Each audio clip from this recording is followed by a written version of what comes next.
da je taj moj bilans ne pozitivan, nego fenomenalan. Bez obzira ti me voli ili ne voli, moraš to priznati, jer kredibilitet daju rezultate. Jednom treba kredibilitet da ne ljepota, ne izražavanje, ne šta ja znam, sve ostalo. I vidite, tamo mi se desi to, a gledajte šta mi se desi ovdje. Zbog toga sam ja, pa što, sam ja problem, sam ja tako, kako bih rekao, čovjek tako, da me neko prokleo, nije moguće. Tamo posle 2 godine prvog poraza, ali ovo ovdje, ne mogu da, nije nam ovo trebalo, nije nam trebalo.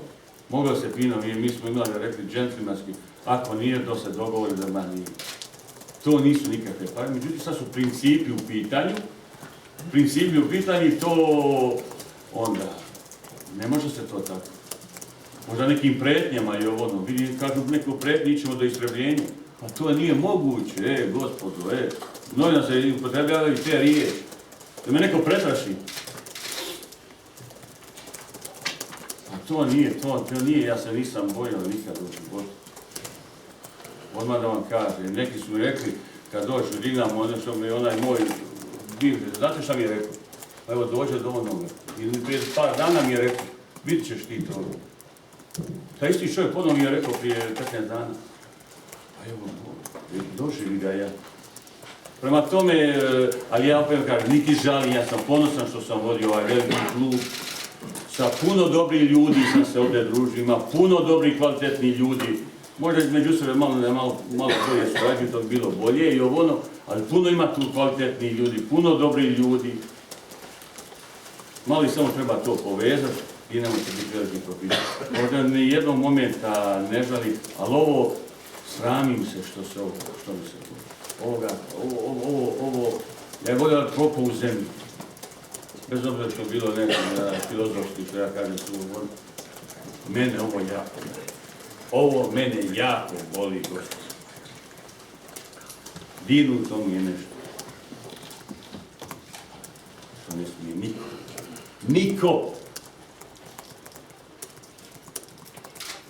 On koji se kleto u neke stvari, da ja njegovu majku koju sam vidio upoznao, pa to ne mogu da shvatim. To ne mogu da shvatim. Neko ima svetinje, kažem ja razno. To je moje. Malo se očito toči. Predaleko. Ja sam ponosan što se završilo ovako. Ponosan. Moglo je se to završiti, budi kamo drugačiji. Da bude sramota za sve. Ima još neko? Ja, zanima me pitanje za vas i za vaše odvjetnike. Koliko vi još potražujete od Dinama? Vi ste rekli da vas nisu isplatili koliko ste radili. Ne zanima da čujemo i tu istinu koliko vi potražujete od Dinama. To je stvar dogovora. Moglo je se to za jednu kafu da prođe. Gledajte, sve takve stvari su, postoji pisani sklopljen ugovor i to je, znači, ajmo reći, poslovna tajna između obe dvije strane. Ako je Dinamo spreman otkriti sve detalje iz tog ugovora, nemamo ni mi bježati od čega. Dakle, ne tražimo ništa što nije potpisano. Možete se predstaviti? Da. Odvjetničko društvo Primorac i Katin. Većinom se mi znamo ovdje jer zastupamo i Hrvatski nogometni klub Hajduk i Radnički nogometni klub Split, ali nismo došli ovdje kao predstavnici da razbijemo i da pokušamo doista nešto napraviti. Možda je važno pomenuti još dvije stvari sa pravnog gledišta, da evo svima bude jasno. Gospodin Halihođić je naglasio, on u niti jednom trenutku nije dao ostavku, niti izrečito, niti konkludentno. Ugovor je i dalje valjan, on nije raskinut. I to je ono što je najvažnije. Zbog zdravstvenih problema o kojima je govorio, on se nije pojavio na treningu i vjerovatno dok ti problemi budu trajali, on se neće ni pojaviti, ali čim ti zdravstveni problemi prestanu, on će se pojaviti na treningu ukoliko mu to građanski nogometni klub Dinamo omogući.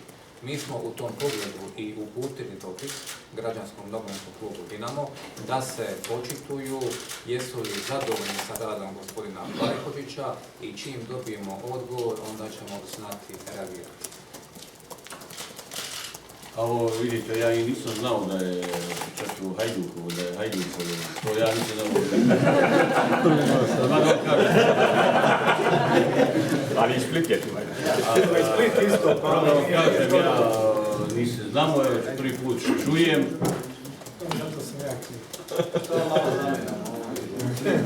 Tako kao je upravi trener. Vi ćete reći da sam ja namjerno i onda. Jel ima neko još pitanje, neko gospodo? Da li mogu podatak na temi, kako kaže gospodin Olić? Kako ne, u svakom pogledu. Da vi nastavite dalje raditi. Može se svašta dogoditi, samo vjerovatno da li je moguća saradnja između trenera i gazde kluba, to je već čak bizarno i pitanje. Gospodin Danijel, hoćete vi sad čekati pismeno izjašnjavanje kluba ili ćete nešto poduzeti? Rekao je trener da ćete pokušati tražiti neke pismene pravile. Evo, čuli ste malo prije, znači mi kao zastupnici gospodina Kalibovića uputili smo jedan dopis, sad čekamo odgovor i kad primimo odgovor onda ćemo znati kako reagirati. Tako da o samim detaljima dok ne dobijemo odgovor, mislim da je suvišno govoriti, ali svakako čim dobijemo odgovor onda ćemo znati kako se to sve čeka. Naravno, odgovor ćemo čekati u jednom primjenom roku. Da, Hvala vam još jedanput na posjeti.